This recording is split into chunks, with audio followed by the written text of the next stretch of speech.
Bismillahirrahmanirrahim. Assalamualaikum warahmatullahi wabarakatuh. Sebelumnya izinkan kami memperkenalkan diri. Kami dari kelompok Apotek Diobatin akan mempresentasikan hasil kerja kelompok kami mengenai tugas ujian akhir semester ISA 204 pemrograman basis data.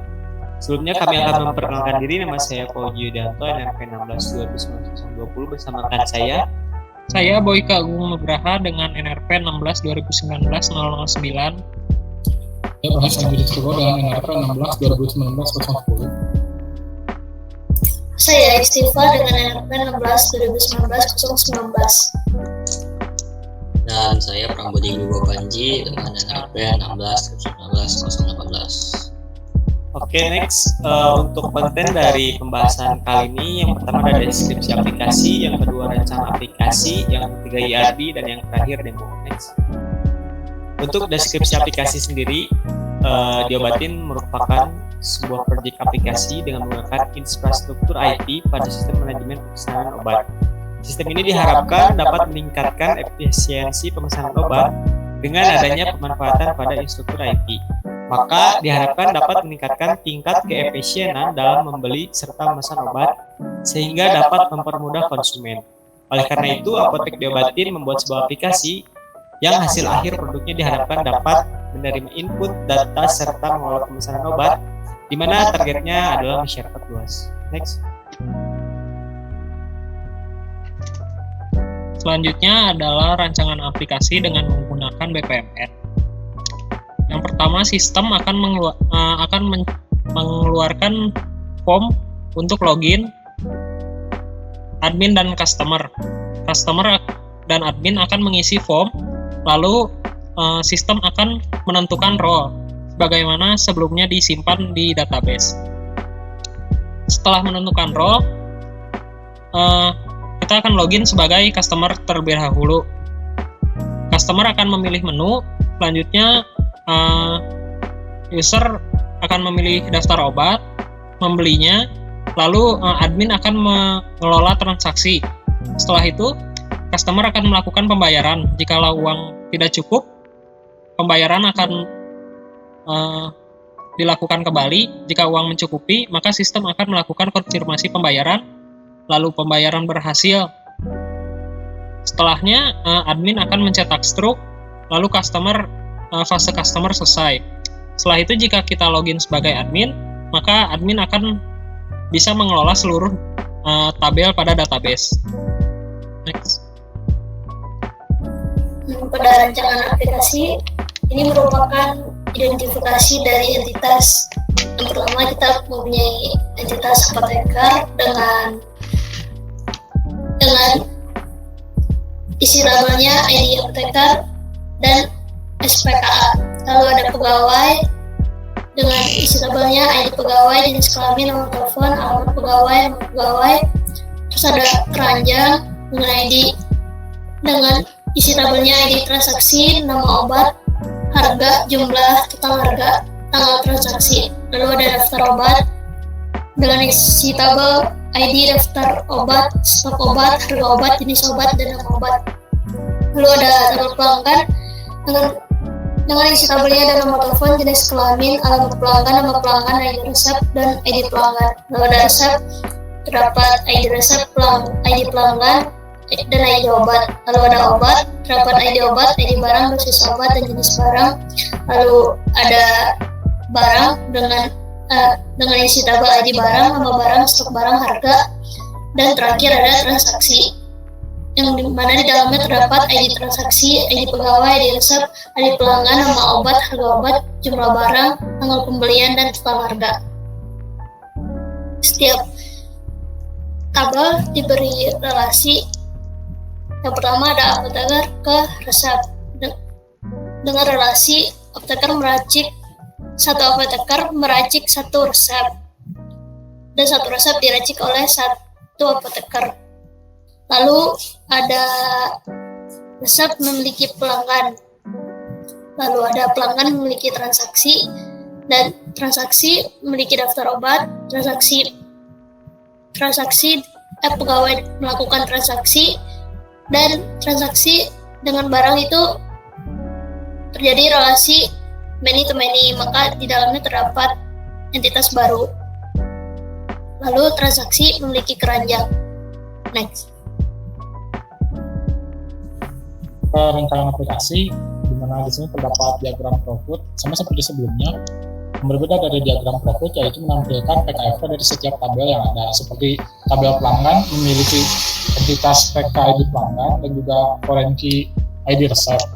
Lalu ada ID pegawai yang memiliki primary key ID pegawai, apoteker yang memiliki primary key ID apoteker, resep yang memiliki ID primary key ID resep dan juga foreign key ID pelanggan serta ID barang. Lalu ada transaksi yang memiliki primary key ID transaksi, ID pegawai dan ID resep. Selanjutnya ada detail transaksi yang memiliki primary key dan foreign key ID transaksi dan ID barang. Lalu ada daftar obat yang memiliki primary key ID daftar obat dan ada keranjang yang memiliki foreign key ID transaksi. Setelah itu ada obat yang memiliki primary key ID obat dan foreign key ID barang. Dan terakhir ada barang yang memiliki foreign key ID barang. Masuk ke use case. Use case ini memiliki dua aktor, di mana aktor pertama itu adalah admin, di mana admin bisa mengelola login, mengelola pegawai, mengelola pelanggan, mengelola barang, mengelola obat, mengelola daftar obat, mengelola apoteker, mengelola resep, mengelola transaksi dan juga detail transaksi. Yang kedua itu adalah user, di mana user itu bisa melakukan login yang yang include dengan user 01 atau bisa melihat daftar obat yang include dengan mengelola daftar obat pada user 06, lalu memesan obat yang include dengan mengelola obat pada user 05, dan terakhir melakukan pembayaran yang berhubungan atau include dengan user 09. Kemudian masuk kepada pemodelan kelas diagram. Metode perancangan dari sistem ini menggunakan UML atau Unified Modeling Language, yaitu menggunakan use case diagram dan kelas diagram yang dilengkapi dengan metode pengujian untuk functional system. Programming dan pembuatan pemrograman ini kami menggunakan metode MVC untuk model, view, dan controller. Dan total pada program ini yaitu terdapat 53 kelas. Boleh next. Nah, ini kami ambil skop kecil dari kelas diagram yang sebelumnya, dan pada kelas diagram ini berfokus pada transaksi. Alur hubungan pada kelas diagram ini diawali pada package model transaksi. Model transaksi melakukan update pada view transaksi, yang mana kemudian view tabel transaksi memiliki dependensi dengan model transaksi, karena view tersebut melakukan operasi atau menggunakan metode pada kelas model sebagai parameter dan menggunakan kelas model transaksi. Setelah itu, view akan melakukan eksekusi dan menjalankan operasi yang ada di metode controller transaksi. Relasi tersebut dinamakan dengan aggregation. Jadi intinya pada kelas diagram ini yaitu relasi model berasosiasi dengan view-nya, view tabel atau data dependensi dengan modelnya, dan view beragregasi dengan controller. Oke, terima kasih atas perhatiannya. Mungkin kita akan lanjutkan ke demo. Terima kasih. Untuk masuk ke role model, kita coba run. Nah, di sini ada menu atau gframe sign up, di mana tampilannya di sini seorang pelanggan atau customer harus mengisi data, di mana ada username dan password berikut email. Oke, dan jika datanya sudah terisi, tinggal diklik sign up. Nah, ketika diklik akan berlanjut ke gframe login dan masukkan username dan password berikut role-nya. Ketika diklik masuk ke menu user dan ada daftar obat atau penawaran obat dari apotek diobatin. Lalu bisa juga pesan obat atau beli obat. Dan ini adalah tampilannya, bisa cari obat. Nah, selain itu ada jumlah obat yang harus dimasukkan berikut nanti total harga yang otomatis muncul dan cek kalender dan data-data lain yang dimasukkan. Dan ketika di add chart datanya maka akan muncul di keranjang. Lalu jika ingin memesan obat yang kedua atau obat yang selanjutnya, bisa melakukan proses yang sama seperti sebelumnya. Dan data yang dimasukkan atau ingin dibeli nanti akan muncul ke keranjang.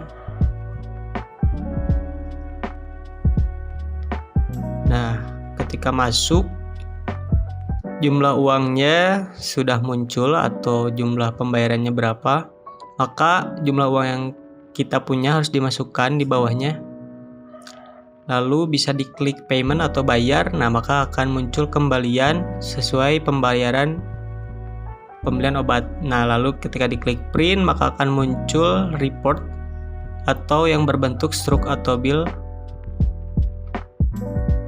Langkah pertama sebagai admin, kita bisa memasukkan username dengan nama admin, lalu password admin 123, lalu select user admin, lalu login. Pertama, sebagai admin, kita akan mengelola data apoteker.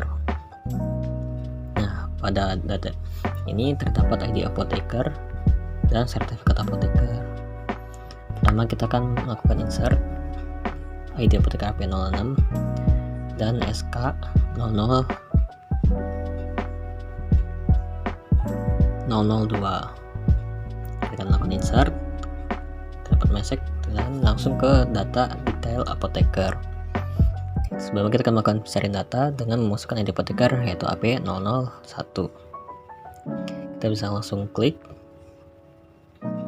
pada data detail apoteker. Nah, data tersebut sudah langsung pada di field. Nah, kita akan mencari dulu AP006 untuk dicari datanya. Kita klik dan kita ubah sebagai SK006 untuk melakukan update data. Kemudian kita akan delete data AP06 itu yang sudah diupdate sebelumnya. Delete pada data detail AP06 sudah hilang. Sekarang lanjut, kita akan memasuki data barang. Klik over, oke. Nah, untuk menghapus kalimat yang ada di text field, kita akan mencet empty form. Lalu kita masukkan ID barang itu BR006 dengan nama barang paracetamol, stok barang 1000 dengan harga 10.000. Yang detail di data barang sudah masuk. Mencarikan nama barang dengan BR006. Kita klik dan di sini saya akan mengubah harga barang dari 10.000 menjadi 5.000. Tekan update. Barang yang tadi harga 10.000 menjadi 5.000. Kemudian kita klik lagi untuk menghapus data tersebut pada database. Kita akan masuk ke dalam menu obat. Kita bisa menggunakan empty form untuk mengosongkan seluruh form pengisian data obat. Yang pertama, kita bisa mengisi ID obat dengan OB006. Lalu kita bisa mengisi data dengan memilih salah satu combo box. Lalu pada dosis kita mengisi 150 mg. Lalu pada jenis obat kita juga bisa memilih dari dalam combo box. Lalu klik tombol insert. Lalu data akan masuk pada tabel. Kita bisa menggunakan searching untuk mencari data yaitu OB006. Cari data, kita bisa mengklik, data akan tampil pada from menu obat. Kita bisa mengedit pada dosis obat yaitu menjadi 100 mg. Lalu klik tombol update. Lalu data akan berubah. Kita bisa menghapus data pada obat juga. Pada pengisian data obat, kita bisa mengklik empty form untuk mengosongkan form pengisian data obat. Lalu kita bisa mengisi ID resep dengan RE006. Lalu kita bisa mengisi ID pelanggan sesuai dengan combo box, ID obat dengan combo box. Lalu kita klik insert, data akan masuk dalam tabel. Di tabel kita bisa mencari keyword RE006. Lalu data akan ditampilkan. Setelah mengklik data, kita akan kembali ke dalam form pengisian data resep. Di sana kita bisa melakukan update pada data dan delete pada data.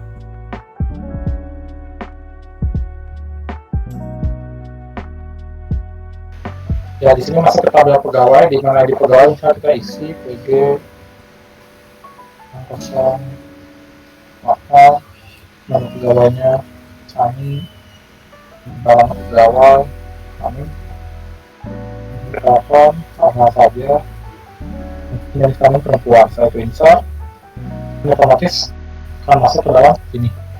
Lalu kita gunakan fitur cari PG 08, fitur cari, klik, lalu di sini ubah jenis kami sebelumnya perempuan menjadi laki-laki, lalu update, otomatis terupdate. Setelah itu laki-laki dan dilihat otomatis terhapus. Selanjutnya kita ke pelanggan. Oke, di pelanggan ada ID pelanggan, kita isi BE PL 00012. Selanjutnya RE001. Selanjutnya nama pelanggan Boyke, alamatnya Komplek GBA, nomornya bebas-bebas aja. Selanjutnya di jenis kelaminnya kita salahin dulu, lalu insert.